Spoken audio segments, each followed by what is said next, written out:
Hey, what's up you guys, it's Dorothy and welcome back to my channel. In today's video we're going to go into chapter 3 of 4 Perfect Pebbles by Lila Pearl and Marion Blumenthal-Lazan. So let's get right into this video.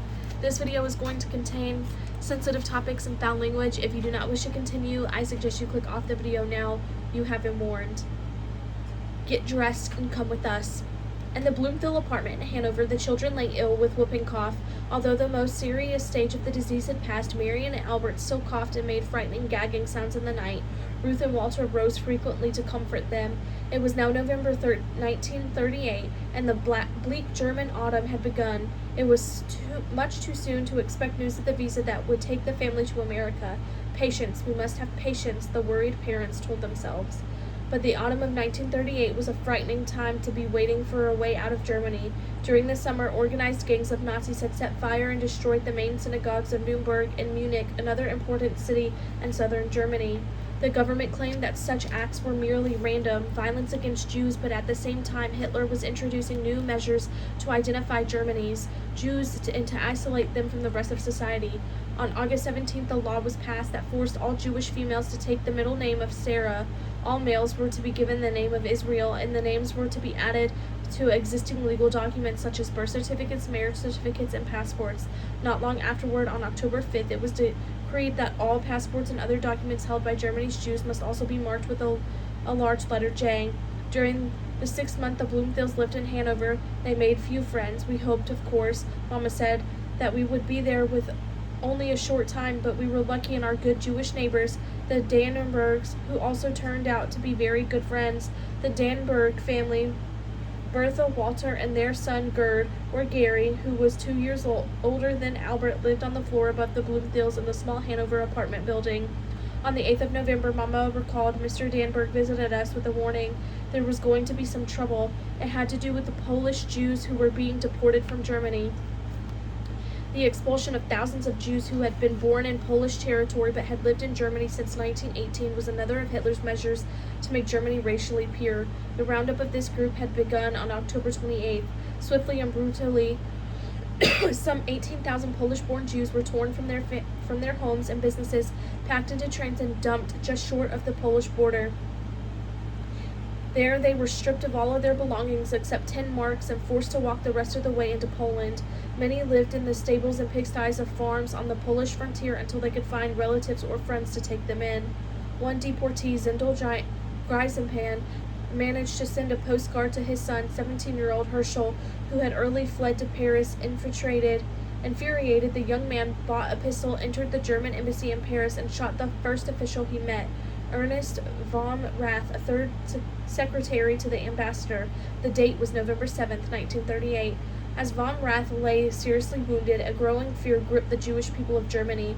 Suppose von Rath died, the victim of a Jewish assassin. Hitler would surely exact a violent revenge, especially at the time so close to the notorious Nazi Memorial Day of November 9th. It was on November 9, 1923, that Hitler had been arrested in Munich for his unsuccessful attempt known as the Bear Hall Putsch, I can't say that word, to overthrow the German government. Ever since the Nazis had come to power in 1933, November 9th was the day on which the party celebrated its triumph. Hitler went back to Munich to meet with his old guard. Massive rallies were held, and promotions were made within the party ranks. Guns, Mr. Dannenberg warned the Bloomfields when he visited them on the evening of November 8th. If you have a gun in the house, get rid of it. If they make a search and they find it, you will be finished. It had been illegal for some time for a Jew to own a firearm of any sort, but Walter was still in possession of his service revolver. He was proud of his record during the war of 1914 to 1918 and thought to himself as a loyal member of the German army. Even though the Nazis had taken over in Germany, it seemed impossible that he could be arrested, even sentenced to death, for having kept the revolver he owned while defending his country. Yet both he and Ruth knew that this was true, so on that very evening Mama said we took the revolver and wrapped it in many layers of paper. Then very late we went out and walked to a nearby park where there was an artificial lake. We were very careful that nobody saw us. Then we silently dropped Walter's service revolver into the lake and came home. The next day, November 9th, von Rath died in Paris. All that day, things were strangely quiet in Germany. Hitler was in Munich for his political victory celebration. Many people expected he wouldn't make a frenzied speech on the radio, calling for severe new anti-Jewish measures, but evening came, it grew late, and people began to prepare for bed. In the Bloomfield apartment, all was still except for the spasms of coughing from the sick children. Then an hour or so after midnight, Nazi marching songs and the sharp rhythm of hobnailed boots began to be heard in the streets of Hanover.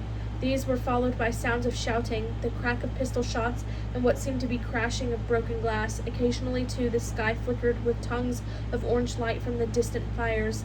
The sounds of terror rose and fell well into the small house hours of the morning of November 10th, as the rampaging storm troops drew closer to the Bloomfield building, only to retreat in some other direction. Then sometime between 4 and 5 a.m., there was an explosion that rocked the entire city. Nazi demolition teams had blown up the Central Synagogue, a thick-walled building that was on one of the largest religious structures in Hanover. In the Bloomfield apartment, and even at much a greater distance from the synagogue, the windows rattled violently. It was soon afterward, sometime around 5 a.m., Mama related, that we heard the thud of rifle butts at the downstairs entrance of the building. A few moments later, the bell rang, and there was a sharp rapping at the door of the Bloomfield second-floor apartment. It was the Gestapo, the secret state police, Mama said. They asked for Papa by name. "Get dressed," they said, "and come with us." Just like that. "Get dressed and come with us." While Walter was hastily putting on his clothes, they searched the apartment. At the time, the Nazis were taking away only men, not women or children. How fortunate, though, that we had gotten rid of the gun. When Walter was fully dressed and ready to go, he asked the officers, "May I go to the synagogue first to say my morning prayers?" "No," they replied angrily. They had searched the apartment but had found nothing of value. "That car out front," one of them asked, "is it yours?" "Yes," Walter answered. "Give us the keys," the officer demanded. Walter handed them over, and of course we never saw the car again. But that was the least of it. The question was, where were they taking Papa? Would we ever see him again? All over Germany and Austria, the outburst of violence against Jews continued throughout November 10th, and Hanover, which had been Herschel Grispin's hometown, scattered acts of vengeance continued even longer. Gradually, the extent of damage was learned. In Germany alone, some 8,000 Jewish-owned shops had their windows smashed and their contents looted. 200 synagogues had been destroyed, their Torah scrolls and holy books burned. Unoccupied Jewish houses and apartments had been entered by force. Furniture and even pianos were heaved from balconies into the streets below. Possessions of every sort crackled in the bonfires that leaped up in numerous streets' corners. But it was the vast amount of shattered glass that gave the infamous night of November 9th through 10th the name Kristallnacht, Night of Broken Glass. The human toll was the largest to date. 91 Jews were known to have died in the street violence alone, and more than 30,000 Jewish men were taken away to concentration camps. Since Germany's Jewish population had declined from 500,000 to 300,000 by late 1938, the prisoners represented 1 of every 10 Jews. Many men from the Hanover area were taken to Buchwald, the camp near Weimar to the southeast of Hanover. Had been patterned after Dachau. It was run by the SS and was used as a concentration and forced labor camp for political and racial prisoners. Those arrested were taken by truck to the railroad station, transported by train to Weimar, and then by truck to the camp itself. Was Buchenwald, where Papa had been taken. Mr. Danberg, who had gone into hiding during Kristall and escaped arrest, had now returned home. He suspected Walter was at Buchwald, but whatever Walter had been taken, it was most important that Ruth go immediately to Gestapo headquarters in Hanover and present the document of September 13, 1938, from the American consul in Hamburg, stating that the Bloomfield family had been placed on a quota list for immigration to the United States.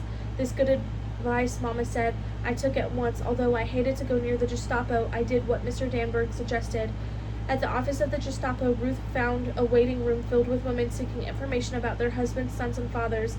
In contrast with the chaos and brutality a few days earlier, there was amazing order and even civility at the police headquarters.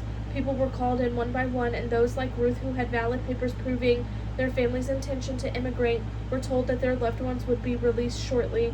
As the days passed and there was no sign of Walter, Ruth began to go each evening to Hanover railway station to meet the incoming train from Weimar. Some of those arrested on Kristall returned, but Walter was not among them, and each day the news of what went on at Buchenwald grew worse. It was reported that new arrivals were made to stand at attention for hours. The slightest movement could mean a blow with a rifle, or even a prolonged beating.